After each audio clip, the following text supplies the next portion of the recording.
अवकाळी पावसानं दमदार हजेरी लावताच वैभववाडी नगरपंचायतीच्या कारभाराची पुन्हा पोलखोल झाली आहे। शहरातील संभाजी चौक परिसरात गुडघाभर पाणी तुंबलं असून गटारं मात्र केवळ शोभेची बाहुली ठरत असल्याचं चित्र दिसून आलं।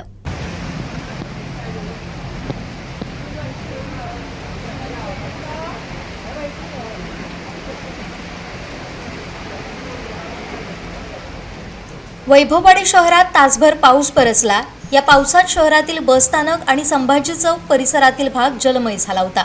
पावसाचं पाणी वाहून जाण्यासाठी उभारण्यात आलेली गटारं साफसफाई अभावी निकामी ठरल्यानं सर्व पाणी थेट रस्त्यावर आलं। या भागात सर्वत्र गुडघाभर पाणी साचलं होतं। अनेक वाहनंही यात अडकली होती। परिणामी याचा वाहन चालकांना मोठा मनस्ताप सहन करावा लागला। गेल्या वर्षी देखील पहिल्या पावसात असाच प्रकार घडला होता। त्यानंतर नगरपंचायत प्रशासनानं या गटारांना चेंबर बांधले होते, मात्र तेही यावेळी निरुपयोगी ठरले।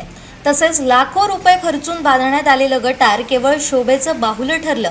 अवकाळी पावसातच शहराची अशी अवस्था असेल तर पावसाळ्यात वैभववाडीकरांचं काय होणार, असा सवाल या निमित्तानं उपस्थित केला जातोय।